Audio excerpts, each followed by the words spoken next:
Hello, what's up guys? Kumusta na kayo? Good morning. Pag-uusapan lang natin itong mga intriga sa ating bansa, mga kontrobersyal. Ang daming nangyayari sa ating bansa guys. Unang-una, pag-uusapan natin itong mga politika. Dahil, ayun na nga, lahat ng congressman nagmamadaling pumirma para mapatalsik si Vice President Sara Duterte, impeach nila. Sa akin palagay guys, talagang political motivated ang ginagawa nila kay Vice President Sara Duterte dahil nga nagsalita na siya na pinag-iisipan niyang tumakbo pagka presidente sa 2028 guys. Kaya ngayon, ang sa aking palagay talaga, ngayon pa lang binabasag na ng mga kaliwang grupo guys, lalong lalo na itong mga makabayan, Black Akbayan, Actitcher, sila Franz Castro guys.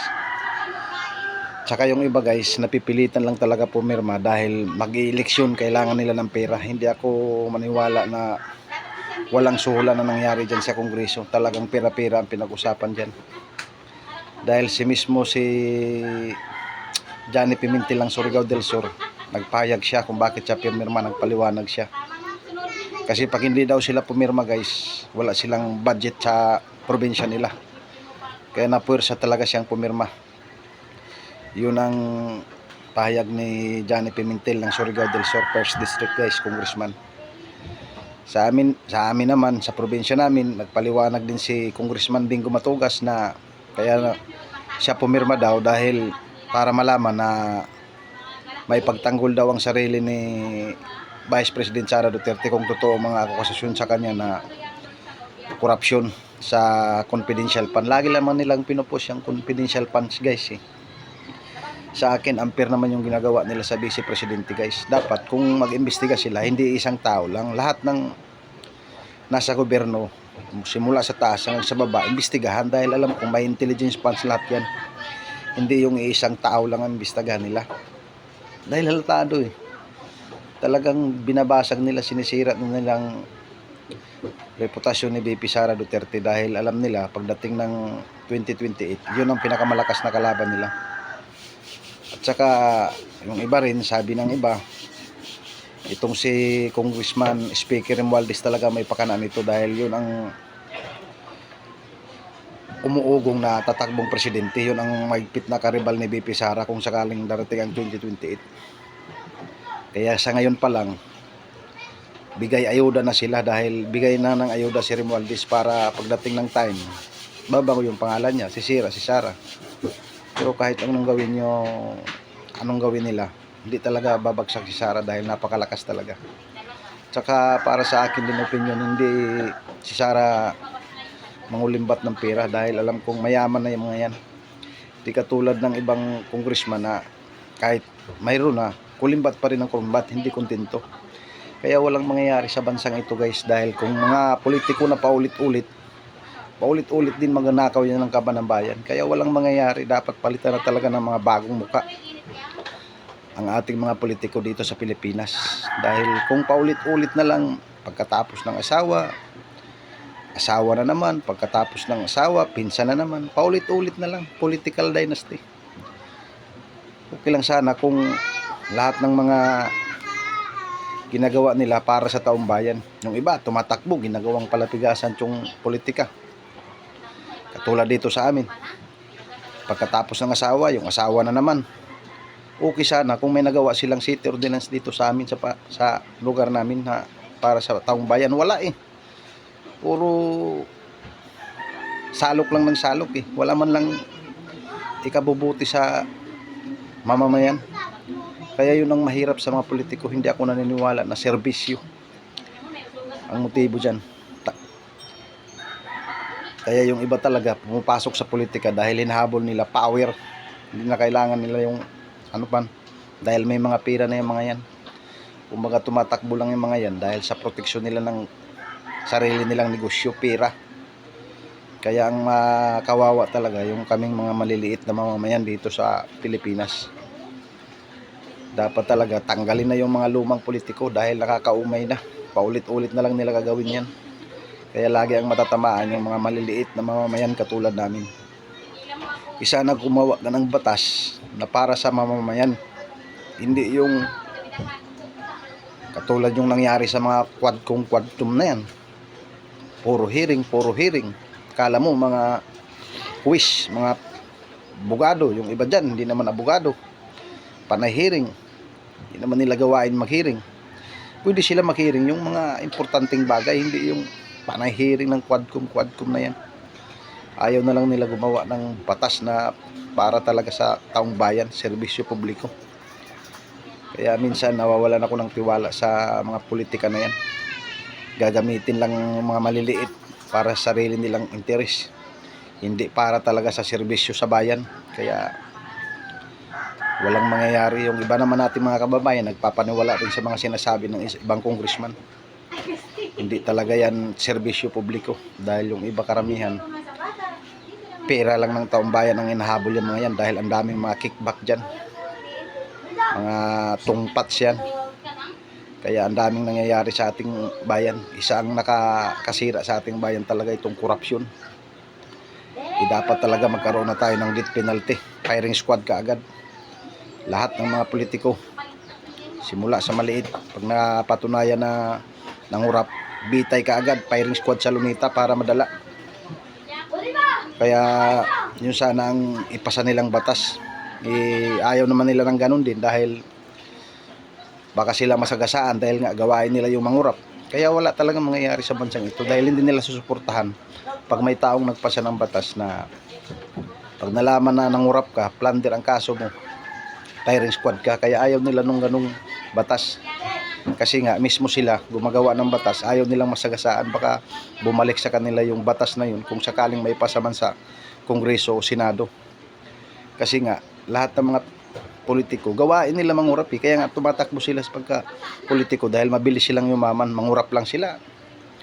Kaya walang mapili talaga itong mga politiko sa ating bansa. Kahit nga mismo sa isang sekretary lang, magiging isang sekretary ka lang, milyonaryo ka na. Hindi ka makukulong kahit mangurap ka Isang taon lang umupo ka bilang sekretary ng kahit anong sekretary ng gobyerno, milyonaryo ka, hindi ka naman ikukulong. Matatanggal ka pagka-sekretary, pero sa loob ng isang taon, milyonaryo ka na. Kaya walang kwenta talaga itong bansang Pilipinas dito pag walang death penalty para sa mga korap na gobyerno, o di kaya sa mga heinous crime. Para talaga matapos na itong problema ng korupsyon sa ating bansa, magpasa ng batas yung mga congressman. Pasa talaga nila kung talagang makatao sila, makabayan, para matapos na itong korupsyon sa ating bansa. Dahil kung hindi sila ipasa, wala ang mangyayari talaga. Paulit-ulit. Tatakbo, magnakaw. Pagkatapos ng termino, milyonaryo na. Walang mangyayari. Hindi naman talaga sila para sa bayan para sa sarili nilang interes. Kaya sila tumatakbo dyan sa mga politika na yan.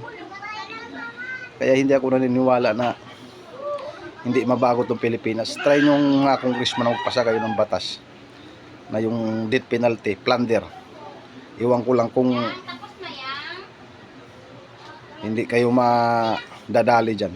Kaso nga lang, ayaw nyo talaga magpasa Kasi nga, kayo mismo ang matatamaan na oras may pasa ang death penalty sa ating bansa. Kaya ayaw nyo ng ganong batas. Dahil kayo, ang motibo nyo, kaya kayo pumasok dyan sa politika, dahil kayo mangulimbat ng pira ng taong bayan, dahil mabilis yumaman pag nasa politika ka. Sekretary lang. Kaya walang death penalty, paulit-ulit na lang. Sa akin lang yun. Comment ko lang yun. Talagang yun ang totoong nangyari sa ating bansa. Number 1 nagpapahirap sa bayan talaga itong korupsyon. Yung mga taong maliliit katulad sa amin, yun ang masasagasaan talaga. Kayo, pakialam nyo sa amin, sabihin nyo, pakialam ko sa inyo. Basta importante ako, marami akong pirang nakulimbat, may pamana ko sa mga anak ko pag nawala ako sa mundong ito. Kaya wala akong nakikita dito talaga ng mga politiko na para sa bayan, para sa taong bayan. Wala. Puro mga korupsyon. Mga mayayaman na pumapasok pa rin sa politika. Anong meron? Bakit paulit-ulit na lang kayo pumapasok sa politika? Hindi nyo man lang bigyan ng pagkakataon na maiba naman yung mga politikang mukha, hindi yung paulit-ulit. Ang sabihin nyo, power, tsaka proteksyon sa mga malalaking negosyo nyo. May mga share kayo, kaya gusto nyo pumasok sa politika.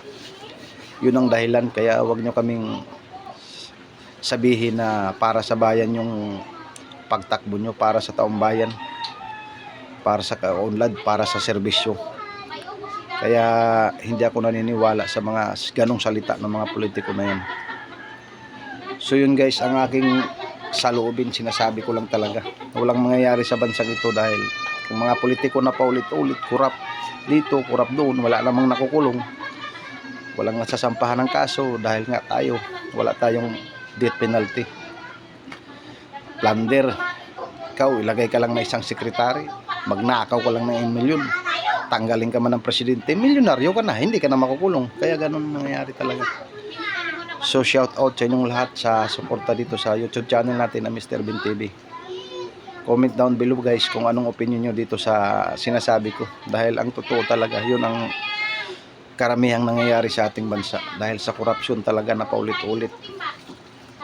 Dahil walang death penalty, kaya malaya pumapasok dito yung mga drogista sa ating bansa. Yung mga ibang bansa dito nagbabagsak ng droga, kaya pag nahuli hindi naman makulong, pwede pang maabsuelto. Kaya wala talaga.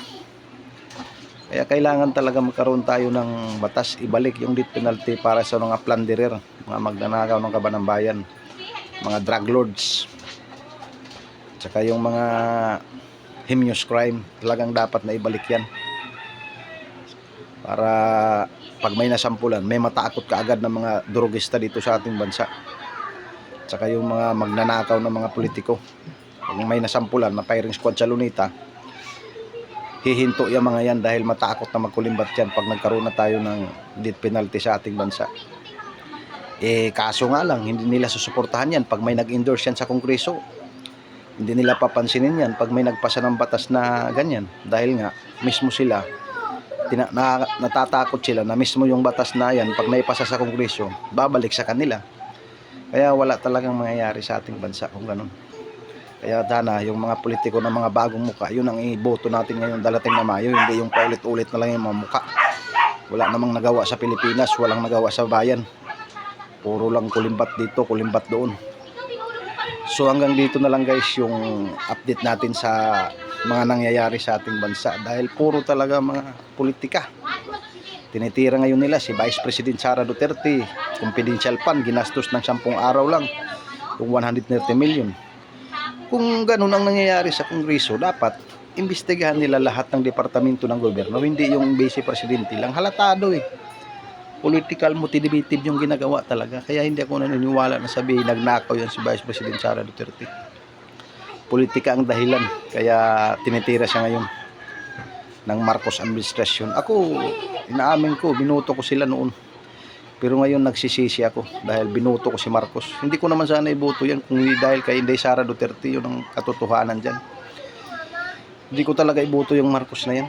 Kung tumakbo si Sara presidente, si Sara naman talaga iboto ko, hindi yung Marcos na yan po. Tragis weak leader talaga.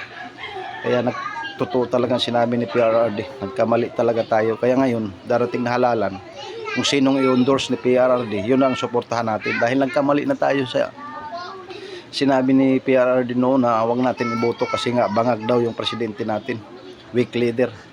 Kaya ngayon sa darating na halalan, piliin na natin yung i-endorse ni PRRD, dahil lalaman natin nagkatotoo yung sinabi ni PRRD yung nakaraang taon 2022. Kaya nga hindi siya sumuporta kay Marcos kasi nga weak leader, nagdadala ng bagahe, brat pack daw yun sabi ni PRRD. So yun lang muna guys ang opinion ko lang sa araw na ito, dahil ang daming nangyayari sa buhay natin politika. Daming politika dito sa amin, dito rin sa amin mga politika paulit-ulit na lang, ginawa na lang palabigasan tong lugar namin dito. Paulit-ulit yung mga muka, pagkatapos ng asawa na naman. Dapat iboto naman yung mga bagong muka para mabago naman. Kaya nga tayo may eleksyon tuwing 3 taon, para kung hindi maganda yung ginagawa ng isang gobyerno, magpapalit tayo. Kaya demokrasya tayo.